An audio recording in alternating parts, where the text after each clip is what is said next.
శ్రీగురుభ్యో నమ. సభాయే నమ. శ్రీమహాగణాధిపతయే నమ. వాగర్ధావివ సంపృక్తౌ వాగర్ధప్రతిపత్తయే జగతపితరౌ వందే పార్వతీ పరమేశ్వరౌ. నారాయణం నమస్కృత్య నరం చైవ నరోత్తమం దేవీం సరస్వతీం వ్యాసం తతో జయముదీరయేత్. పూజ అంటే గౌరవించుట. వారిని పూజించారండి అంటారు, వారు పూజనీయులు అంటారు. వారు పూజనీయులు అంటే వారు గౌరవనీయులు. భగవంతుడి విషయంలో ఆయనకి నిత్య పూజ, ప్రతిరోజు భగవంతుణ్ణి పూజించాలి. ఎందుకు భగవంతుణ్ణి పూజించాలి అంటే ఆయన పట్ల మనం ఆవిష్కరించవలసినటువంటి కృతజ్ఞతాభావం. కృతజ్ఞత లేనివాడు మనిషి కాడు. శ్రీరామాయణం కిష్కింధకాండలో లక్ష్మణస్వామి మాట్లాడుతూ బ్రహ్మగ్నేచ సురాపేచ చోరే భగ్నవ్రతీ తథా నిష్కృతిర్విహితా సిద్భి కృతఘ్నో నాస్తి నిష్కృతి అంటాడు. చేసిన ఉపకారాన్ని మరిచిపోయిన మనిషి ఎవరుంటాడో ఆయన కృతఘ్నుడు. ఆయనకి నిష్కృతి లేదు. ఏదైనా మరిచిపోవచ్చు కానీ చేసిన ఉపకారాన్ని మరిచిపోకూడదు. అందుకని భగవంతుడు చేసినటువంటి ఉపకారములు ఒకటి రెండు కాదు, అసలు శరీరము ఉన్నది, మనం ఉన్నాం అంటే ఇది భగవంతుడి చేత నిర్మింపబడినటువంటి శరీరం, ఆయన చేత పోషింపబడుతున్న శరీరం. ఊపిరి తీస్తున్నామంటే ఈశ్వరుడు వాయువుని సృష్టించాడు కాబట్టి. బ్రహ్మాండమంతా ఉన్న వాయువు పిండాండంలోకి వెళ్ళి మలినమైన వాయువు మళ్ళీ బ్రహ్మాండం పుచ్చుకోవాలి. దీనికి దాహం వేస్తే బ్రహ్మాండంలో ఉన్న నీళ్లు పిండాండంలోకి వెళ్ళి మలినమైన నీళ్లు బ్రహ్మాండం పుచ్చుకోవాలి. ఇక్కడ వేడి ఎక్కువైతే నీరు ఎక్కువ తాగితే చెమట పడితే బ్రహ్మాండంలోకి ఆ వేడిని విడిచిపెట్టాలి. బ్రహ్మాండ పిండాండ సమన్వయం నిరంతరం జరుగుతూ ఉంటుంది. ఆ సమన్వయం ఉండడమే బ్రతుకు. ఆ సమన్వయం ఆగిపోయిందనుకోండి, బ్రహ్మాండంతో పిండాండం సమన్వయం అవ్వట్లేదు. బ్రహ్మాండంలో ఉన్న వాయువుని పిండాండం పుచ్చుకోవట్లేదు లేదా విడిచిపెట్టట్లేదు. బ్రహ్మాండంలో ఉన్న పదార్థాన్ని పిండాండం తింటలేదు. తిన్న పదార్థం జీర్ణమవగా మిగిలిన పిప్పిని బ్రహ్మాండంలోకి వదిలిపెట్టట్లేదు. బ్రహ్మాండంలో ఉన్న నీరు పిండాండం పుచ్చుకోవట్లేదు. పిండాండంలో మిగిలిపోయిన నీరు బ్రహ్మాండంలోకి వెళ్ళటం లేదు. అంటే సమన్వయం ఆగిపోతే బ్రతుకు ఆగిపోయిందని గుర్తు. ఈ బ్రతుకు ఉండడం, ఈ బ్రతుకు ఆగిపోవడం ఎవరి చేతిలోనూ లేదు. 1,000,000 మంది వైద్యులు కూడి వచ్చిన కానీ మరణమయ్యడి వ్యాధి మాన్పలేరు. ఈశ్వరుడు ఊపిరి ఆపేయాలి, బ్రహ్మాండ పిండాండ సమన్వయం ఆపు చెయ్యాలి అనుకుంటే దాన్ని కొనసాగించడం ఎవరికీ సాధ్యం కాదు. అటువంటి బ్రతుకునిచ్చిన భగవంతుడు, ఆహారం ఇచ్చిన భగవంతుడు, ఇన్ని భోగములనిచ్చిన భగవంతుడు, ఇన్ని సుఖములనిచ్చిన భగవంతుడు ఉన్నాడా కృతజ్ఞత చెప్పడానికి? పూజించుట అంటే గౌరవించుట. గౌరవించుట అన్న మాటకు అర్థం ఏమిటి? ఆయన చేసిన ఉపకారములను స్మరించి ఆయనకు కృతజ్ఞతను ఆవిష్కరించుట. ఆ క్రతువుకి, ఆ క్రియాకలాపానికి పూజ అని పేరు. ఇప్పుడు ఇందులో అసలు ఈశ్వరుడు ఉన్నాడు అని గుర్తేమిటండి? ఉపకారం జరిగిందని చెప్పడానికి అంటే ఒక్కొక్కసారి చేసినవాడు మీ ఎదురుగుండా ఉండకపోవచ్చు, జరిగిన పనిని బట్టి ఉన్నాడని గుర్తిస్తారు. ఇప్పుడు ఈ వేదిక ఉందనుకోండి, తనంత తాను నేను వస్తున్నానని ఈ వేదిక రాదు, ఎవరో నిర్మాణం చేశారు. ఈ దీపాలు ఉన్నాయనుకోండి, ఎవరో పెట్టారు. ఎవరో పెట్టకుండా ఇవన్నీ రావు. ఈ శరీరములు నిర్మింపబడుతున్నాయి, సృష్టి జరుగుతోంది, స్థితి జరుగుతోంది, ప్రళయం జరుగుతోంది, పంటలు పండుతున్నాయి, విత్తనముల యందు ఓషధీతత్వం నిలబడుతోందంటే దీనిని నిర్వహిస్తున్న వాడెవరో ఉన్నాడు. వాడిని కంటితో చూసినవాడు తపస్సు చేసినటువంటి భాగ్యవంతుడు. మిగిలిన వారు విశ్వాసము, నమ్మకము ఉన్నారు. ఎవరో మహానుభావులు దర్శనం చేశారు. భగవంతుడు ఉన్నాడన్న నమ్మకానికే శ్రద్ధ అని పేరు. అటువంటి శ్రద్ధతో ఈశ్వరుడికి కృతజ్ఞతను ఆవిష్కరించడానికి పూజ అని పేరు. ఇప్పుడు ఈ పూజలో ధ్యాన ఆవాహనాది షోడశోపచార పూజాం కరిష్యే అంటారు. ఇప్పుడు ఈ పూజ చేసేటప్పుడు అసలు భగవంతుని యొక్క మూర్తిని ఎట్లా పెట్టుకోవాలి, ఎట్లా పూజ చేయాలి అంటే శాస్త్రములు ఏమని నిర్దేశించాయంటే భగవంతుడి విషయంలో మాత్రం నీకు భేదభావం కలగకూడదు. ఈయన గొప్పవాడు, ఈయన తక్కువవాడు, ఇట్లాంటి భావాలు రాకుండా ఉండాలి అంటే మోక్షమును కటాక్షించగలిగినటువంటి రూపములు ఏ ఉన్నాయో వాటిలోకి మిగిలిన రూపములన్నీ కూడా పర్యవసిస్తాయి. అటువంటి వాటిని 6 శంకర భగవత్పాదులు ప్రతిపాదన చేశారు. అందులో ఒకటి గణపతి గణాపత్యం అంటారు, 2 సూర్యుడు సౌరం అంటారు, 3 భగవతి శాక్తేయము, 4 శివుడు శైవము, 5 విష్ణువు వైష్ణవము, 6 సుబ్రహ్మణ్యుడు కౌమారము అంటారు. ఈ 6 షణ్మత స్థాపనాచార్య అని శంకర భగవత్పాదులు గుర్తించి ఇందులో ఎవరినైనా నువ్వు ప్రధానుణ్ణి చేసుకొని పూజ చేయొచ్చు. కానీ ఒకరికన్నా ఒకరు తక్కువ, ఒకరికన్నా ఒకరు తక్కువ అన్న భేదభావం మాత్రం ఉండడానికి వీల్లేదు. అట్లా లేకుండా ఉండడం కోసం పంచాయతనము అంటారు. పంచాయతనము అంటే ఈ 5 మూర్తులను ఉంచుకుంటారు. ఇందులో మాకు ఎప్పటి నుంచో పరమశివుణ్ణి ప్రధానుడిగా పూజ చేయడం అలవాటు అనుకోండి, కులదైవము అంటారు. అప్పుడు శివుణ్ణి మధ్యలో పెడతారు, పెట్టి ఆయా స్థానములు ఉంటాయి. విఘ్నేశ్వరుణ్ణి, సూర్యుణ్ణి, అంబికని, విష్ణువుని 4 వైపులా ఉంచుతారు. ముందు ఈ 4కి పువ్వు వేస్తే తప్ప ప్రధానుడైనటువంటి శివుడి దగ్గరికి వెళ్ళాం. నా పక్కనున్న ఆయన విష్ణువుని ప్రధానుణ్ణి చేసుకున్నారనుకోండి, విష్ణువు మధ్యలో ఉంటారు, శివుడు, అంబిక, సూర్యుడు, గణపతి చుట్టూ ఉంటారు. ముందు ఈ 4కి ఆరాధన ప్రదక్షిణ క్రమంలో చేస్తారు.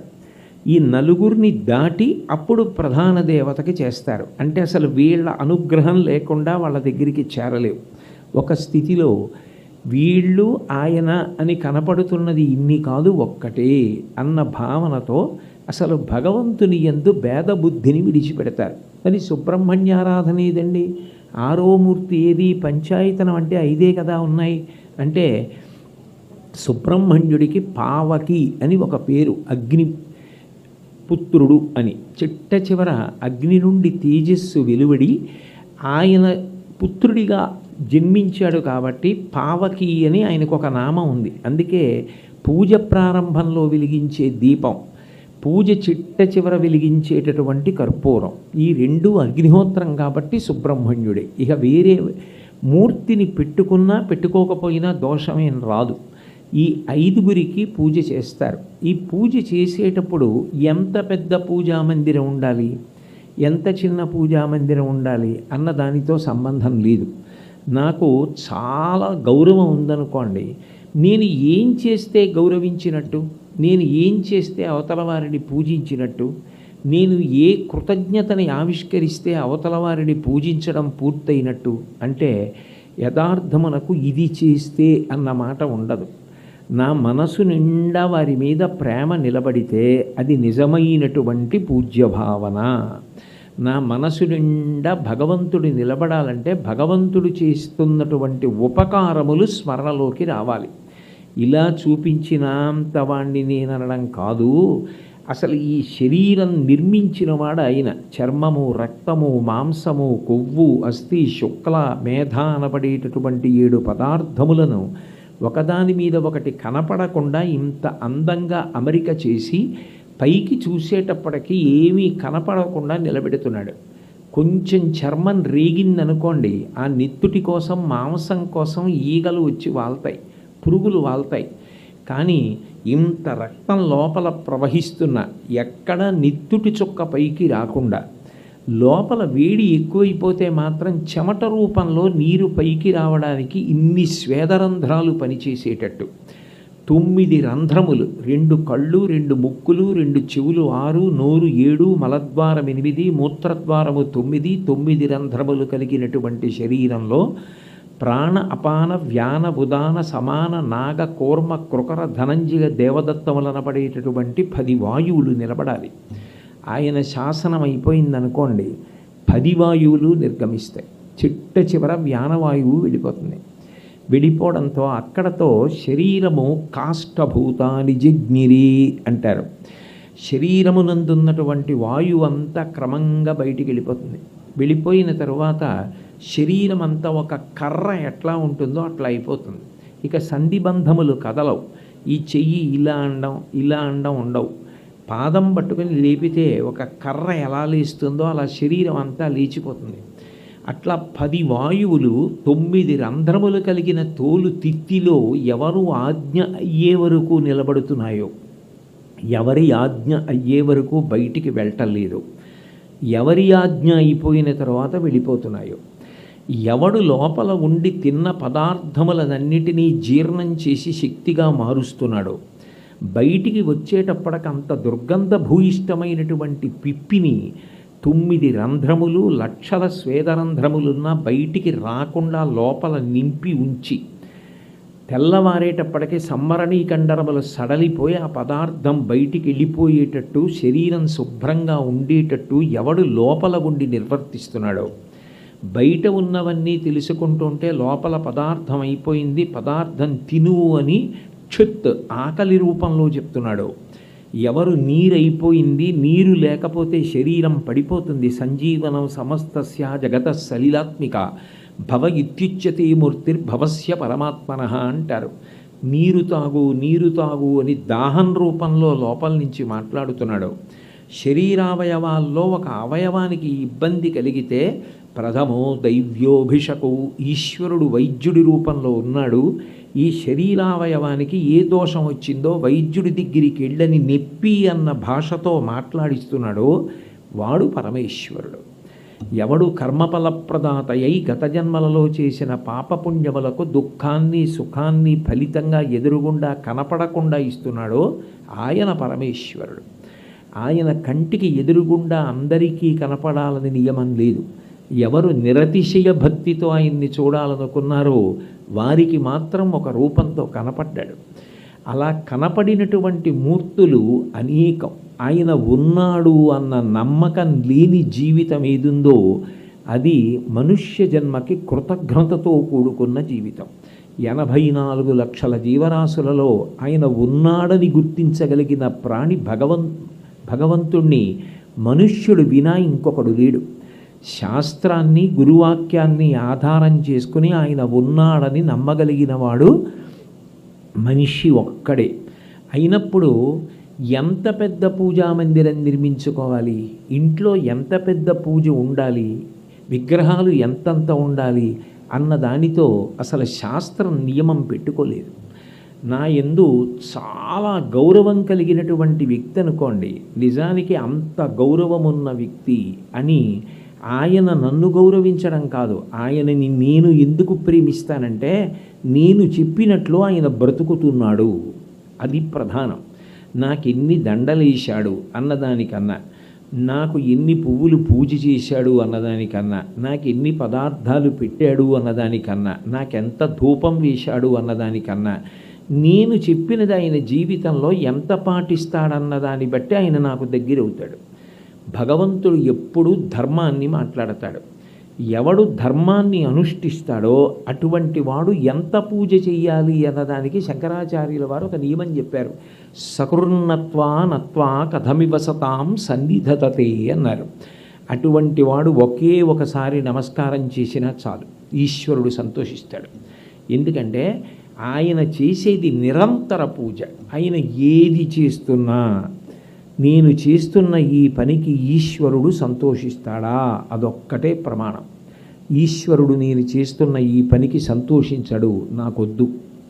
అది ఎంత గొప్ప భోగాన్నైనా నాకు కల్పించవచ్చు, ఎంత భాగ్యమైనా నాకు ఇవ్వచ్చు, ఎంత సుఖాన్నైనా నాకు ఇవ్వచ్చు, నా ఇంద్రియములు మనసు శరీరము ఆనందపడచ్చు, కానీ నాకొద్దు. ఈశ్వరుడు అంగీకరిస్తాడు అంటే ధర్మచట్రంలో ఇమిడింది, అది నాకు కావాలి. అట్లా ఎవడు బ్రతికాడో వాడి వెంట ఆయన పరిగెడుతూ ఉంటాడు. అందుకే తానే భాగవతంలో చెప్తాడు, వాడు నా కొరకు రక్షింపవలయువాడు అంటాడు. వాడిని నేను రక్షించడం వాడి కోసం కాదు, అటువంటి వాడిని రక్షించకపోతే అసలు నేనున్నానని నమ్మకం ఉండదు. కాబట్టి ఎవరు నన్ను నమ్మి నేను చెప్పినట్టు బ్రతుకుతున్నాడో వాడు నాకిష్టం. ధర్మాత్ముడైన వాడు నిజమైన భక్తుడు. ఏది ధర్మము అంటే భీష్ముడు విష్ణు సహస్రానికి మొట్టమొదటి ఉపోద్ఘాతంలో ఒక మాట అంటాడు, ఆచార ప్రభవో ధర్మ, పాటించినది ధర్మం. నాకు తెలుసండి ధర్మం కాదు, రావణాసురుడికి తెలుసు. సీతమ్మే అంది, ఇహ సంతో నవాసంతి సతోవా నానువర్తసే తథాహి విపరీతాతే బుద్ధిరాచారవర్జిత అని అడిగింది. నీకు ఎన్నో తెలుసు, కానీ నువ్వు అనుష్ఠిస్తున్నవిన్ని ఏవి పాటిస్తావు? తెలియడం గొప్ప కాదు, ఎన్ని పాటిస్తారన్నది గొప్ప.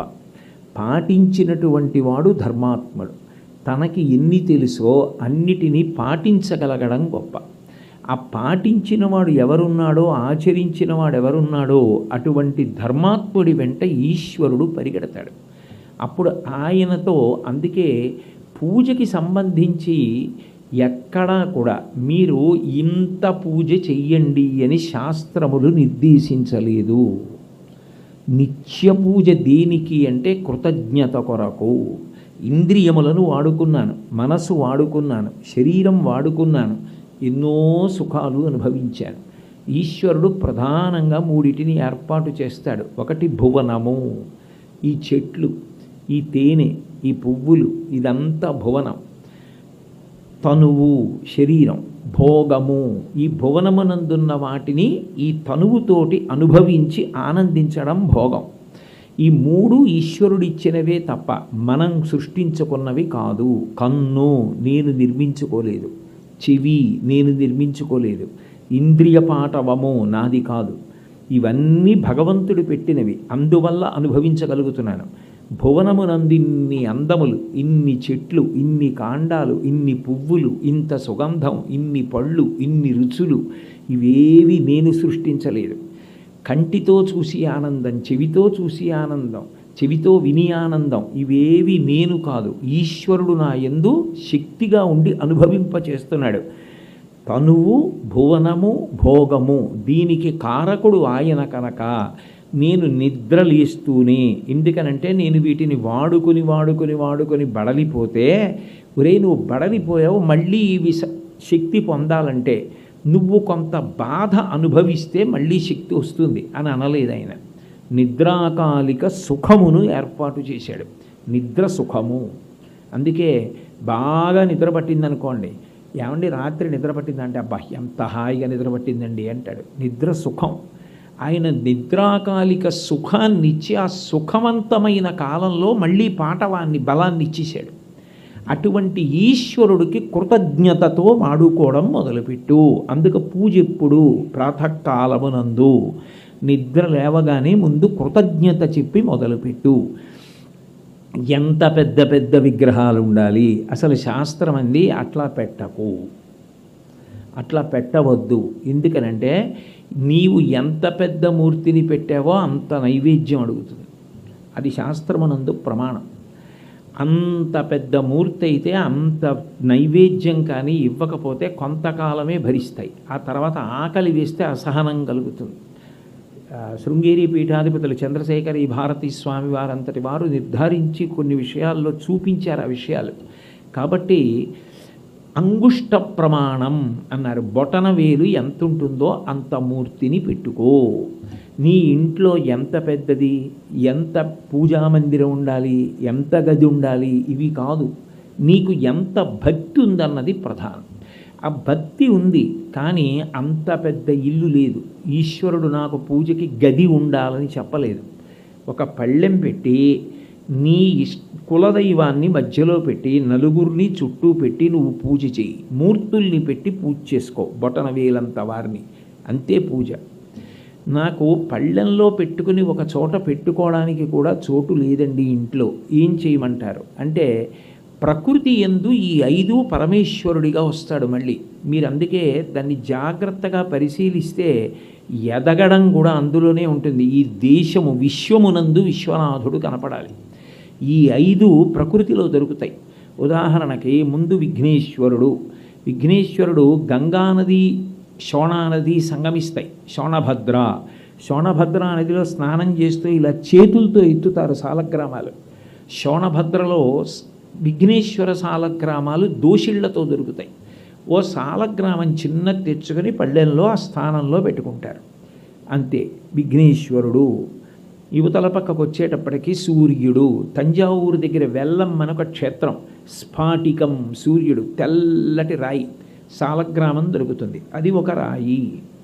ఆ తర్వాత సూర్యుడు దాటిన తర్వాత యువతలకు వచ్చేటప్పటికీ నారాయణుడు. విష్ణుసాల గ్రామం నేపాల్ గండకీ నదిలో దొరుకుతుంది విష్ణుసాల గ్రామం. యువతల పక్కకు వచ్చేటప్పటికి అంబికా సాల గ్రామం శ్రీకాళహస్తి దగ్గర ఉన్నటువంటి సువర్ణముఖి నదిలో దొరుకుతుంది. లోపల బంగారు తీగలా ఉంటుంది, అదే గుర్తు అమ్మవారి సాలగ్రామం అని. ఆ సాలగ్రామం పరమశివుడు దేశం మధ్యలో ఉంటాడు. అందుకే నర్మదా నదిలో బాణలింగాలు దొరుకుతాయి. నది ఒరిపిడికి ఆ రాళ్ళు సాలగ్రామాలుగా మారిపోతాయి. నేను దాని గురించి నర్మదా స్నానానికి వెళ్ళినప్పుడు అక్కడ ప్రాజెక్టు వాళ్ళు చూపిస్తే నేను ఆశ్చర్యపోయా. అందుకే నర్మదలో పావులు ఉండవు, విషక్రిములు ఉండవు. రాళ్ళు నీటి ఒరిపిడికి మారిపోతాయి సాలగ్రామాలుగా, శివలింగాలుగా. ఆ బాణం సాలగ్రామాన్ని మధ్యలో పెట్టుకుంటాడు. అది కూడా ఎట్లా, ఇంట్లో ఏమీ లేదు, ఒక గదిలో కాపరం ఉంటున్నాడు, ఓ చిన్న భరిణి తీసుకుంటాడు, ఈ 5 అందులో పెడతాడు. పొద్దున్న లేస్తాడు, ఓ పళ్ళెం అక్కడ పెడతాడు, 5 స్థానాల్లో పెట్టుకుంటాడు. చెయ్యవలసిన పూజ పరమ భక్తితో తనకున్న దానితో చేస్తాడు. ఈశ్వరుడు ఇన్ని పదార్థములతే అని ఎప్పుడూ అనడవు.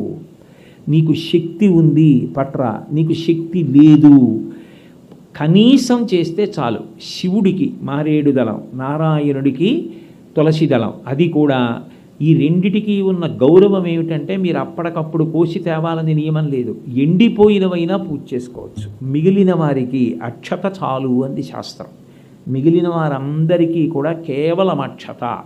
అంటే నేను పరమ కింద పూజ, మనసు నిండా భక్తి ఉండి చేయడానికి ఎక్కువ పదార్థం తేలేని వారు కూడా పూజ చేయవచ్చు. చిన్న పళ్ళెంలో ఇవి పెట్టుకుని పూజ చేసేసి ఇవి తీసేసి ఒక భరిణిలో పెట్టి మూత పెట్టేస్తారు. మూత పెట్టేసి తీసుకెళ్ళి ఎక్కడో ఓ గూట్లో పెట్టేసుకుంటాడు. పెట్టుకుని పూజ పూర్తయిపోయింది, వెళ్ళిపోతాడు. మళ్ళీ పూజ చేయవలసి వచ్చింది, మళ్ళీ పొద్దున్న తీసి ఆ భరిణె తీసి పళ్ళెంలో పెట్టుకుని కూర్చుని పూజ చేసుకున్నాడు. చాలు, పూజ నువ్వు సశాస్త్రీయముగా చేసినట్లే అని శాస్త్రం అంగీకరించింది. ఇందులో ఇంకా ఏ విధమైనటువంటి అనుమానం లేదు. నీకు అసలు ఆ భావన లేకపోతే మాత్రం, అసలు నీకు పూజ అన్నది ఇంత ప్రధానమైనది, ఈశ్వరుడు చేసినటువంటి ఉపకారములకు కృతజ్ఞతావిష్కారం చెయ్యాలి, గౌరవించాలి. అందుకు నేను పూజ చెయ్యాలన్న భావన లేకుండా ఏది చేశావో అది మాత్రం తంతు. అది తంతు అంటారు తప్ప దాన్ని పూజ అనరు. ఎందుకంటే మనసు నిలబడాలంటే అసలు మనసుకి ఉపకారం తెలియాలి. ఏ ఉపకారం భగవంతుడు చేస్తే నువ్వు మళ్ళీ చేస్తున్నావు అన్నది తెలిస్తే పూజ. అందుకే షోడశోపచార పూజాం కరిష్యే అంటారు. మీ ఇంటికి ఒక గొప్ప వ్యక్తి వచ్చారనుకోండి, మీకు ఆయన అంటే చాలా ప్రేమ. ఇప్పుడు నేను వచ్చాను, నిజానికి వరప్రసాద్ రెడ్డి గారి కన్నా నేనేం గొప్పవాడిని కాదు, కానీ అది ఆయన మంచితనం, ఆయనకి నేనంటే ఉన్నటువంటి గౌరవం. నేను వచ్చేటప్పటికీ ఆయన బయట నిలబడి ఉన్నారు, నిలబడి స్వాగతం చెప్పారు. ఎందుకంతలా చెప్పడం? లోపల కూర్చున్నా తప్పేం లేదు, కానీ ఆయనకి నా యందున్న ప్రేమ, నా యందున్న భక్తి, నా యందున్న గౌరవం, అట్లా నేను కూర్చుని ఉండకూడదు. ఆయన వచ్చేటప్పటికీ నేను వీధిలో నిలబడి ఉత్తరీయం వేసుకొని ఆయనకి స్వాగతం పలకాలి. ఆయన వాహనంలోనే నేను వచ్చా, దగ్గరికి వచ్చి స్వాగతం పలుకుతారు. భగవంతుని పూజ యందు మొట్టమొదటి ఉపచారం అదే. అందుకే ధ్యాన ఆవాహనాది. ఆయన ఏ రూపంలో ఉన్నాడని నువ్వు అనుకుంటున్నావు. ఎంతోమంది రావచ్చు ఆ సమయానికి, కానీ నా రూపం ఆయనకి తెలుసు. నేను దిగుతుంటే ఆయన వచ్చారు అని గుర్తుపడతారు. అట్లా ఈశ్వరుడు ఇట్లా ఉంటాడు. అది ధ్యాన శ్లోకం. కళాభ్యాం చూడాలంకృత శశికళాభ్యాం నిజతపఫలాభ్యాం భక్తేషు ప్రకటితఫలాభ్యాం భవతు మే శివాభ్యాం అస్తోక త్రిభువన శివాభ్యాం హృది పునర్భవాభ్యాం ఆనందస్ఫురదనుభవాభ్యాం నతిరియం. పార్వతీ పరమేశ్వరుడు ఇలా ఉంటారు ధ్యానం, లక్ష్మీనారాయణులు ఇలా ఉంటారు ధ్యానం. ఏ రూపమైన ఒకటే భగవంతుడన్న భావన తర్వాత నీకు రావాలి. ఇప్పుడు ధ్యానం, ఆవాహనం, అయా రండి అని స్వాగతం పలికినట్టు, అంటే మనసు అంత బాగా నిలబడాలి పూజ చేసేటప్పుడు. ఈశ్వరా రండి కూర్చోండి అంటే మీరు మంత్రం చెప్తారా? ఇంకొంచెం మంచిది, సహస్రశీర్ష పురుష సహస్రాక్ష సహస్రపాత్ సభూమిం విశ్వతో వృత్వాత్యతిష్టదశాంగుళం హిరణ్యవర్ణాం హరిణీం సువర్ణరజతస్రజాం చంద్రాం హిరణ్మయీం లక్ష్మీం జాతవేదో మమావహ ఆవాహయామి అని అనొచ్చు. అంత మంత్రం రాదు, శ్లోకం చెప్పచ్చు. శ్లోకము రాదు. ఉమామహేశ్వరాభ్యాం నమః ఆవాహయామి. ఈశ్వరుడేం కాదని లేదు, నీకు గుండెల్లో ప్రేమ ఉందా లేదా, అది ప్రధానం.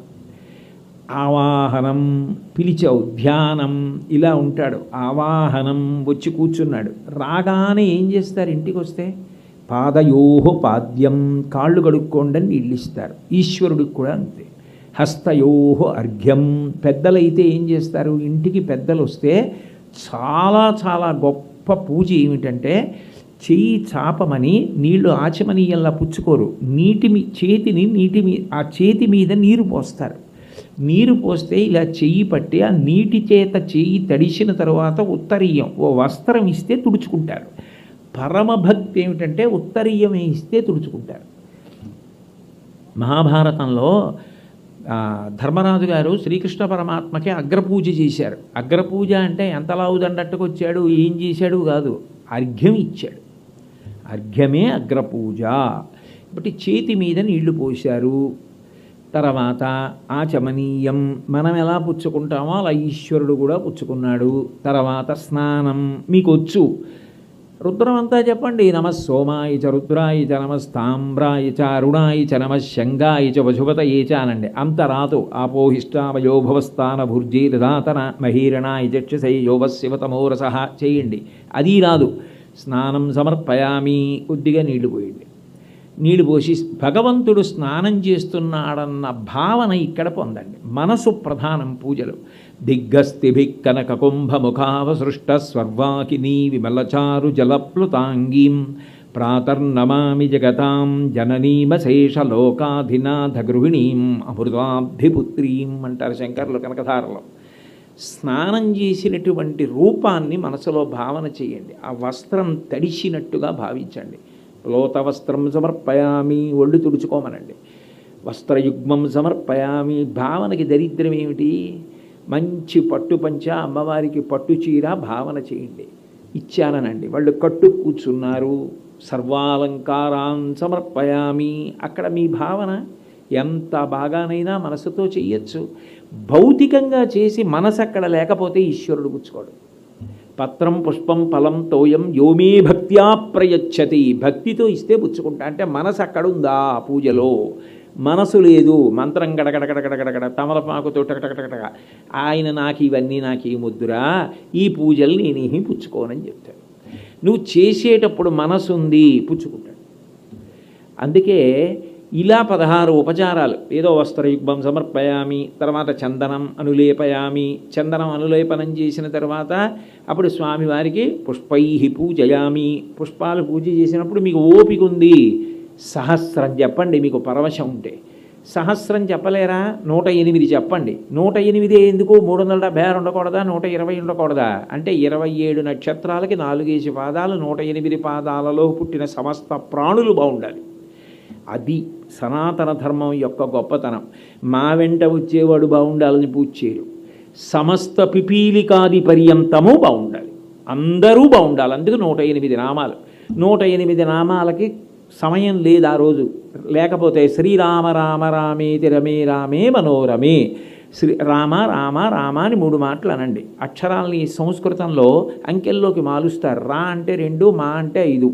రామ రామ రామ 2 × 5 × 2 × 5 × 2 × 5. 2 5 10, 10 2 20, 25 100, 100 2 200, 205 1000. సహస్రనామ తత్తుల్యం రామనామ వరాననే. నీకు సమయం లేదు, రామ రామ రామ అను. శివుడు 8. భవాయ దేవాయ నమః, శర్వాయ దేవాయ నమః, ఈశానాయ దేవాయ నమః, పశుపతేర్దేవాయ నమః, రుద్రాయ దేవాయ నమః, భీమాయ దేవాయ నమః, ఉగ్రాయ దేవాయ నమః, శర్వాయ దేవాయ నమః. 8 నామాలు. ఇలా ఒక్కొక్క దేవతకి లఘు పూజ. నీకు సమయం లేకపోతే ఆ నామాలతో భావన చేసి చెప్పు. ప్రీతిగా ఒక్క పువ్వు పాదాల మీద వేయి చాలు. ఇట్లా పుష్పార్చన అయిపోయింది. ధూపం తర్వాత దీపం, తర్వాత నైవేద్యం, నైవేద్యం తర్వాత తాంబూలం, తాంబూలం తర్వాత నీరాజనం, నీరాజనం తర్వాత మంత్రపుష్పం, మంత్రపుష్పం తర్వాత రాజోపచారం. నీకు ఓపిక ఉంది, గీతం శ్రావయామి, నృత్యం దర్శయామి, వాద్యం ఘోషయామి, ఇవన్నీ చేయొచ్చు. అవన్నీ లేవు, మనసులో భావన చేస్తూ ఒక అక్షత వేయచ్చు. ఇది పూజ.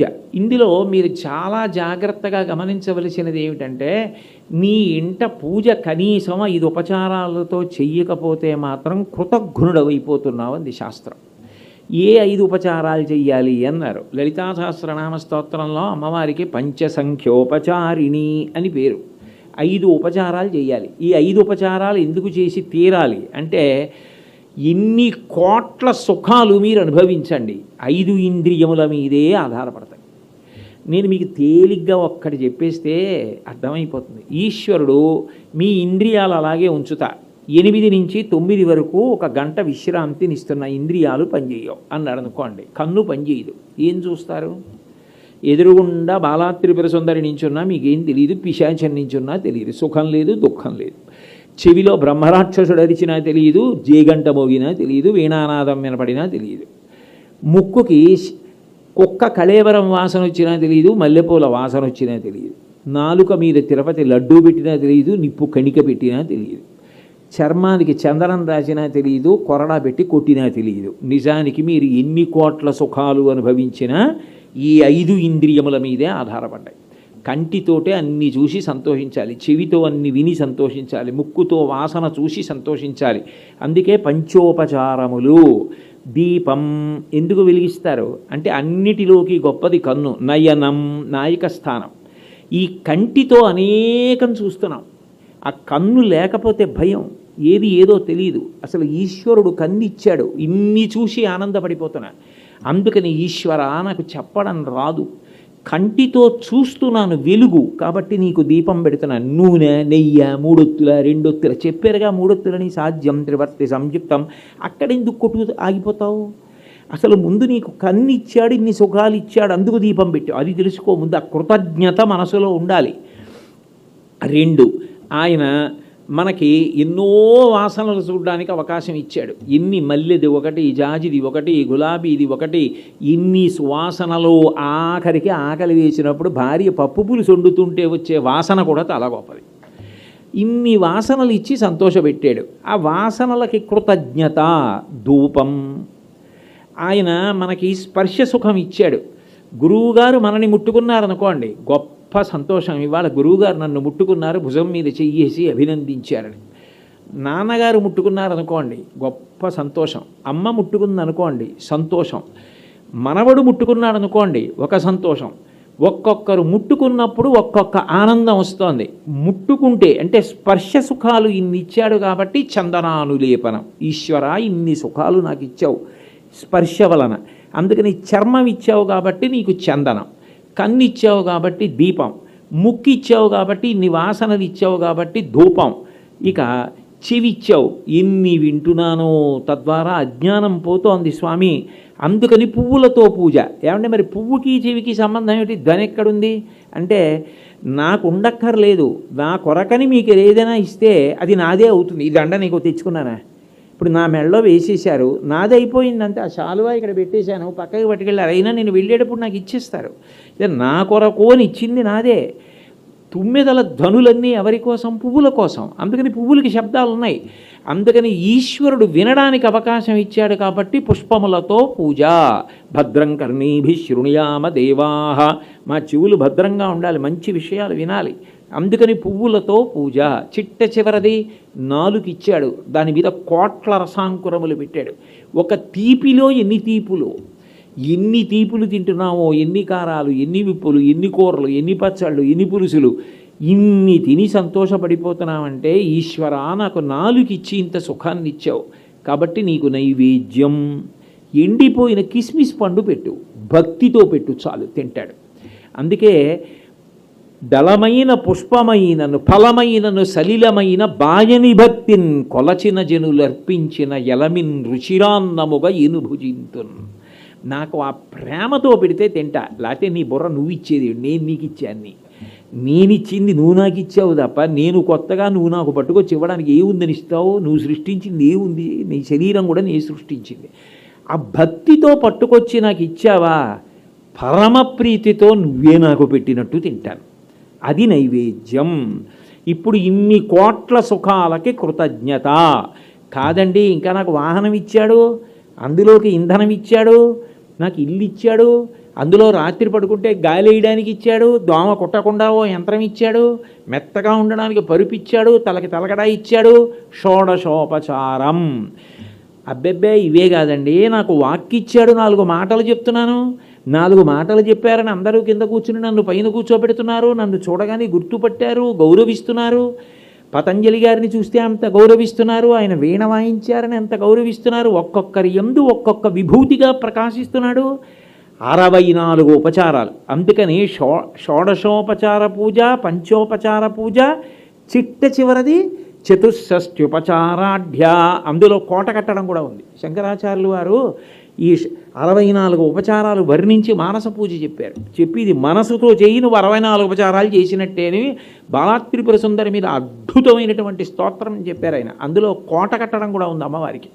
అసలు అది జరిగితే అయ్య బాబోయ్ ఇలా ఉంటుందా పూజ అంటే, ఇలా జీవితంలో ఎప్పుడైనా ఒక్కసారి చేస్తానా పూజ అనిపిస్తుంది. అన్ని సుఖాలు ఇచ్చాడు. 64 ఉపచారాలు. ఇవేవీ చేయలేవు 5 ఉపచారాలు. ఈ 5 ఉపచారాలు చేయడానికి ఏమిటి కష్టం నీకు? ఒక ఎండిపోయిన తులసి దళం పట్రా, ఒక ఎండిపోయిన మారేడు దళం పట్రా, ఎండిపోయిన ఓ కిస్మిస్ పండు నైవేద్యం పెట్టు. కానీ భావన ప్రధానం. ఈశ్వర, మీరు మాకు ఇన్ని ఉపకారాలు చేశారు, దానికి నేను కృతజ్ఞత చెప్తున్నాను. ఈశ్వర, మీరు ఇచ్చిన దానికి కృతజ్ఞతే కాదు, మీరు ఇచ్చింది తప్పుగా కూడా వాడాను. నాకు ఇంత గౌరవభావం ఉన్నా ఒక్కొక్కసారి కట్టు తప్పాను ఈశ్వర. నా మనసు నన్ను ఉద్రేక పెట్టింది, నన్ను భోగాల వైపుకు లాగింది. అప్పుడు ధర్మచట్రాన్ని దాటాను, దాటి చెయ్యకూడని పనులు చేశాను. అజ్ఞానినామయా దోషాన్ అశేషాన్ విహితాన్ హరే క్షమస్వత్వం క్షమస్వత్వం శేషశైలశిఖామణి. ఈశ్వర, నేను చేసిన ఉపచారములు తక్కువ, అపచారములు కోటాను కోట్లు. దూది పర్వతం అయితేనే నిప్పురేసి పెడితే కాలిపోతుంది. నీ అనుగ్రహం వీటన్నిటినీ క్షమించాలి అని చెప్పడానికి చిట్ట చివర ప్రదక్షిణ నమస్కారం. దక్షిణం అంటే కుడి. నేను ఇలా వెళ్ళాను అనుకోండి, ఇలా వెళ్ళినప్పుడు కుడి చేతి వైపు ఉంటుంది, ఇలా వెళ్ళినప్పుడు ఎడం చేతి వైపు ఉంటుంది. ఇది పరమ గౌరవనీయము. అంటే దానిని మీరు ఎడమ చేతి వైపు ఉంచకూడదు. నేను ఇప్పుడు ఇలా వేదిక మీదకి రావాల్సి వచ్చింది అనుకోండి, తులసి కోట నా ఎడం పక్కకు వచ్చేట్టు నేను నడవకూడదు, తులసి కోట నా కుడి పక్కకు వచ్చేట్టుగా నేను తిరిగి రావాలి. అంటే తులసి పరమ గౌరవనీయము. గురువుగారు ఉన్నారు, గురువుగారు ఎడం పక్కన ఉండేటట్టు వెళ్ళకూడదు వేదిక మీదకి, గురువుగారికి ప్రదక్షిణంగా వెళ్ళాలి. విరాట పర్వంలో అర్జునుడు అంటాడు, భీష్ముడు, ద్రోణుడు వీళ్ళెవరు కనపడినా రథాన్ని ప్రదక్షిణంగా తిప్పు, అప్రదక్షిణంగా తిప్పవద్దు అంటాడు. అంటే ఇలా తిరిగాను అనుకోండి, నేను ఇలా వేదిక మీదకి వచ్చి ఇలా రామచంద్రమూర్తి దగ్గర నుంచి ఇలా తిరిగి ఇక్కడికి వచ్చి కూర్చున్నాను అనుకోండి, ఈ కుర్చీ నేను కూర్చోడానికి కాదు, ఇక్కడ కూర్చుని పరమ పవిత్రమైన విషయం మాట్లాడడానికి ఇది నాకు స్థానము. దీనికి ఒక గౌరవం ఉంది. ఇందులో కూర్చుని మాట్లాడుతున్నది శాస్త్ర సంబంధమైన విషయం మాట్లాడుతున్నాను, నేను పరమ గౌరవనీయమైన విషయం మాట్లాడుతున్నాను. కాబట్టి ఇందులో కూర్చునే ముందు కూడా దీనికి గౌరవం ఇవ్వాలి. అందుకని ప్రదక్షిణ పురస్సరంగా తిరిగి వచ్చి ఇందులో కూర్చోవాలి. అంటే ప్రదక్షిణం అంటే ఎప్పుడూ కుడివైపే ఉండేటట్టుగా తిరిగి వచ్చుట. వచ్చి నమస్కారం, ఈ 2 చేతులు కలిపి తల ఇలా ఉంచుతారు. ఈశ్వర, ఇన్ని తెలుసు, ఇన్ని తెలిసినా చెయ్యకూడని పనివైపుకి నా దృష్టి వెళ్ళిపోయింది. నా దృష్టి వెళ్ళిపోయి ఏదో మనసుకి సంతోషంగా ఉంటుంది, ఇంద్రియాలకి సంతోషంగా ఉంటుంది, శరీరానికి సంతోషంగా ఉంటుంది, ఇది చెయ్యకూడదని తెలిసి ఈశ్వరుడు సంతోషించాలని తెలిసి చేశాను. ఆ బుద్ధి పుట్టింది ఇక్కడ. అది చేసింది 2 చేతులు, ప్రధానంగా చేతులు చేసాయి. పుట్టిన ఆలోచన ఇక్కడ పుట్టింది. ఈ 2 కలిపి మహాపాపమై కూర్చుంది. ఇది నేను అనుభవించవలసి ఉంటుంది. దీన్ని తీయగలిగిన వాడివి నువ్వు ఒక్కడివి. ఇది తీయడం కాదు, ఇక మళ్ళీ అలాంటి ఆలోచన ఈ పుర్రెలో పుట్టకుండా, పుట్టిన నిగ్రహశక్తి కావాలి కానీ మళ్ళీ తప్పు చేయకుండా నన్ను అనుగ్రహించు. దాని కొరకు నమస్కారం. ఎలా పెట్టారన్నది కాదు, కాళ్ళు ముట్టుకోవాలా? నిజానికి ముట్టుకోకుండా చేసిందే నమస్కారం. క్షోణితలంబు ముక్కి భూమిని ముట్టుకోవాలి. అవకాశం ఉంది ప్రణిపాతం, ఎంత కింద పడిపోవాలో అంత పడిపోయా కర్ర పుల్లల, అందుకని భూమి మీద పడి నమస్కారం చేస్తారు. సాష్టాంగం లేదు, పంచాంగం స్త్రీలైతే లేదు, నిలబడినా సరే ఇలా అన్నారు నమస్కారం. ఈశ్వర, ఈ పుర్రెకి రాకూడని ఆలోచనలు రాకూడదు, వచ్చినా నిగ్రహించుకోవాలి తప్ప ఈ చేతులు బలహీన పడిపోయి లొంగి చేయకూడదు. నీ ముందు నేను నిలబడినప్పుడు ఈశ్వర, రోజు రోజుకి వృద్ధిలోకి వచ్చి నువ్వు చెప్పినట్టు బ్రతకడానికి ప్రయత్నిస్తున్నాను, దారి తప్పడం తగ్గుతోంది, నేను అలా ఉత్తీర్ణుడనయ్యేటట్టు అనుగ్రహించని సంతోషంగా పూజ కూర్చోవాలి. అట్లా నన్ను అనుగ్రహించు. సిగ్గుపడుతూ నిన్ననింత తప్పు చేశాను, చేసి ఈశ్వరార్చనకు వచ్చాను అని నేను బెంగ పెట్టుకోకూడదు అని చేసినది పూజ. ఒక్క విషయం చెప్పి పూర్తి చేస్తాను. ఈ పూజ నిజానికి అది ఏమీ పాఠ్యాంశం కాదు.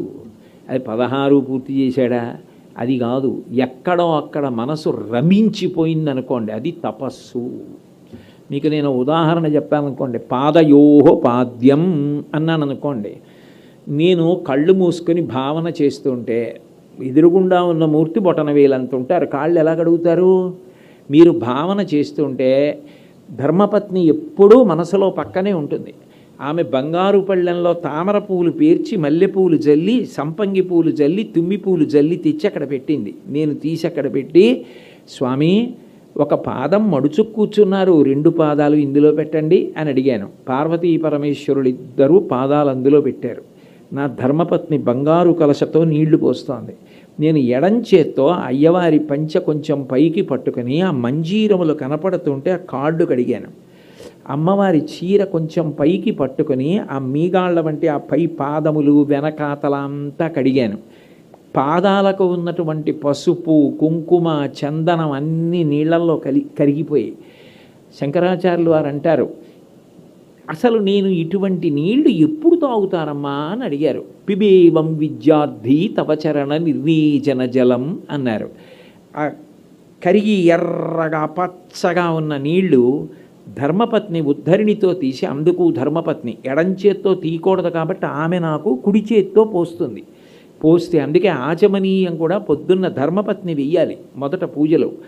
ఆమె కుడి చేత్తో నాకు వేస్తుంది. వేస్తే నేను తీర్థం పుచ్చుకున్నాను. మళ్ళీ నేను తీసి ఆమెకి ఇచ్చాను మానసికంగా. ఇప్పుడు ఆ పాదాలు పైకి పెట్టుకోమని మెల్లిగా పళ్ళెం తీశాను.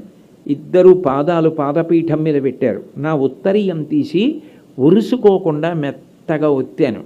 ఒత్తి చందనపు ముద్ద తీసి పల్చగా చేసి రాసుకుని పరమేశ్వరుడు యొక్క పాదాలకి రాశాను. పార్వతీదేవికి పసుపు రాశాను. ఈయనకి పారాణి పెట్టాను.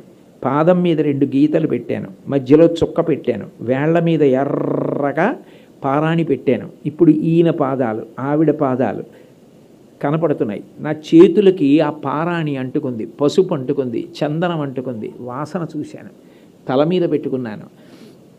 గృహీత్వా హస్తాభ్యాం, ఒక్కసారి నా చేతుల్లో పెట్టమని అడిగాను. ఆయన పాదాలు తీసి చేతిలో పెట్టాడు. శిరసినయని వక్షసి వహన్, తల మీద పెట్టుకున్నాను. పూల పొట్లాల్లా ఉన్న వేళ్ళు కళ్ళకు అద్దుకున్నాను. గట్టిగా కౌగిలించుకున్నాను. సమాశ్లిష్యాఘ్రాయ స్ఫుట జలజగంధాన్ పరిమళాన్, తామర పూల వాసనతో ఉన్న ఆ పాదపద్మాల మీద తల ఉంచేసి ఆ వాసన చూస్తూ మత్తెక్కిపోయాను. ఆ పాదాలకున్న పారాణి నా నుదురంతా అంటుకుంది. భార్య చీర కొంగుతో జాగ్రత్తగా తుడిచింది. ఇప్పుడు పుష్పార్చన మొదలుపెట్టాను. నేను ఎంతసేపు పూజ చేశాను కాదు, నా మనసు ఎంతసేపు ఒక ఉపచారంలో నిలబడింది ప్రధానం. ఇప్పుడు నేను చెప్తుంటే మీ మనసు కూడా అక్కడ నిలబడి చేసేసింది. మనం పూజ చేసేసాం కాబట్టి చిట్ట చివర నీరాజనం. ఘనము ద్రవము వాయువు అంత వేగంగా మారాలి. ఘనము ద్రవమైపోవాలి, ద్రవము వాయువైపోవాలి, వాయువైపోయి భగవంతుని యందు కలిసిపోయి జ్వాలారూపంలో అందరికీ కనపడాలి. లోపల ఉన్న మూర్తి బాగా కనపడిందో లేదో అందుకే మంత్రం తిరగబడుతుంది. శ్రియకాంతాయ కళ్యాణ నిధయీ నిధయేర్ధినాం శ్రీవేంకట నివాసాయ శ్రీనివాసాయ మంగళం. ఈశ్వరా మీకు మంగళమగుగాక. అదేమిటి? ఆయన మనక మనం ఆయనక అంటే ప్రేమ గుండె నిండా నిండిపోయింది. ఆ నీరాజనపు కాంతులలో స్వామిని చూసి అందరికీ చూపిస్తారు. లేచి కళ్ళకద్దుకుంటారంటే లోపల ఉన్న మూర్తి జ్వాలారూపంలో మీ కంటికి దగ్గరకు వచ్చినట్టు. అందుకే మిగిలినవి కళ్ళకద్దుకోరు, నీరాజనం కళ్ళకద్దుకుంటారు. ఆ నీరాజనం దగ్గర పూజ పూర్తయిపోయింది. మంత్రపుష్పం అది యథార్థం, జ్ఞానం చెప్తారు. నాణ్యపంధాయనాయ విద్యతే, ఇదంతా కాదయా, అసలు ఇక్కడున్నాడు ఈశ్వరుడు, ఎలా ఉన్నాడు, ఇవన్నీ మంత్రపుష్పంలో చెప్తారు. అంటే పూజ రోజు చేయడం మొదలు పెడితే ఏమవుతుంది, వాడు పూజనీయుడు అవుతాడు. ఎందుకు అవుతాడు అంటే ఆయన ఎందుకు కృతజ్ఞతాభావం పెరిగిపోతోంది రోజు రోజుకి. భగవంతుడి దగ్గర మొదలుపెట్టి విశ్వమునందున్న సాలగ్రామాలు తీసుకున్నాడు కాబట్టి దేశమంతా పూజామందిరంగానే కనపడింది. సమస్త ప్రాణులు పూజనీయములయ్యాయి. భావధార అట్లా వెళ్ళిపోయింది. అట్లా వెళ్ళిపోతే అంతటా భగవంతుడే కనపడ్డాడు. విశ్వమే విశ్వనాథుడై కనపడింది. అలా కనపడిన వాడెవరున్నాడో ఆయన నిజానికి ఈశ్వరానుగ్రహాన్ని పొందాడు. ఇది వివేకానందుడు ప్రతిపాదించాడు. పూజామందిరంలో పూజ చేయగానే పూజామందిరంలో చనిపోదాం అనుకోకు, విశ్వము పూజామందిరమై విశ్వమునందు వెళ్ళిపోవాలి. అలా నువ్వు పెరగడం నేర్పిన ధర్మం సనాతన ధర్మం. ఇంత గొప్పగా నేర్పి అందరి పట్ల కృతజ్ఞతతో, ఎవరి పేరు చెప్పండి, ఆయన అండి ఎంత ఉపకారం చేశారండి, ఎంత మంచివారండి అని ముందు ప్రేమతో కృతజ్ఞతతో మాట్లాడడం అలవాటైతే ఆయన అసలు ఎవరి గురించి చెడుగా మాట్లాడరండి, చాలా మంచి ఆయన, అందరూ పూజిస్తారు. పూజ చేసిన వాడు ఏమవుతాడు, పూజనీయుడు అవుతాడు. అదే మనకి కలగాలి, భగవంతుని యొక్క అనుగ్రహం కలగాలి, ఆ నీరాజన వైభవం మనకు అందాలి అని కోరుకుంటూ రామాయణంలో మాట ఉంది, దేశకాలానువృత్తిశ్చ నయశ్చ నయ పండిత. ఏదైనా దేశమో కాలమో విడిచిపెట్టి చేసినది మంచి పద్ధతి కాదు. ఆయనేమో షడ్రసోపేతమైన విందు మీకు ఏర్పాటు చేస్తే నేను ఇంతకన్నా ఎక్కువ మాట్లాడడం మర్యాద కాదు. అందుకని పూజ 6 నెలలు చెప్పచ్చు, 6 నిమిషాలు చెప్పచ్చు, స్వల్పంగానూ చెయ్యొచ్చు, సహస్రనామాలతోనూ చెయ్యొచ్చు. కాబట్టి లఘు పూజ ఎందు మనసు పెట్టి చేసి మంగళాశాసనపరై మదాచార్య పురోగమై సర్వైశ్చ పూర్వైరాచార్యై సత్కృతాయాస్తు మంగళం. మంగళం కోసలేంద్రాయ మహనీయ గుణాత్మనే చక్రవర్తి తనూజాయ సర్వభౌమాయ మంగళం. ఉమాకాంతాయ కాంతాయ కామితార్థప్రదాయినే శ్రీగిరీశాయ దేవాయ మలినాథాయ మంగళం. సర్వం శ్రీ ఉమామహేశ్వర పరబ్రహ్మార్పణమస్తు. స్వస్తి.